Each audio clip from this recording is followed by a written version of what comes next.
భూమి పోకుండా చేయి నాయన. నా కొడుకు మాయకుడు పిల్లలు ఆడపిల్లలు తీస్తున్నారు, ఎట్లా పోతుంది భూమి? మేము 40 ఏళ్ళు 50 ఏళ్ళు అవుతున్నది. ఇక నా పెద్ద మనిషి పోయిండు, ఎట్లా బతుకుదు? రెక్కలన్నీ ఇరికినాయి. భూమి ఓడగొట్టకు నాయన. భూమి పోతే ఎట్లా బతుకుతాం నాయన? మేము 4 ఎకరాలు ఉన్నదో 5 ఎకరాలు ఉన్నదో ఎంత ఉన్నదో పెద్దమ్మ అప్పుడు సంపాదించినాము. అప్పుడు సంపాదించినాము. ఎట్లా మరి మీ కొడుకులోకి? కొడుకు అమాయకుడు ఒక్కడే ఉన్నాడు. కొడుకుకి ఏం తెలియదు. అప్పుడు పిడుగు పడ్డది, పిడుగు పడితే చెవులు రావు కొడుకు. ఎంత చేతు ఏమి చేతు నేను ఏమి ఇట్లా బతుకుతారు? ఆడపిల్లలు ఉన్నదానికి ఒక పిల్లగాడు ఉన్నాడు, యాన్న చదువుతున్నాడు, యాన్నో ఎట్లా బతకాలి? ఏం చేయాలి?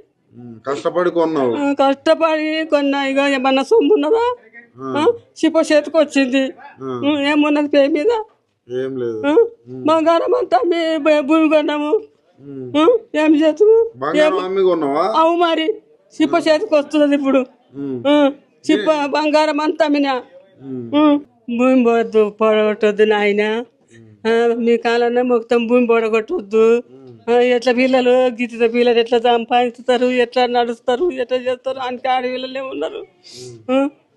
ఆ పిల్లగాడు ఉంటే కుంటి పిల్లగాడు నమ్మను.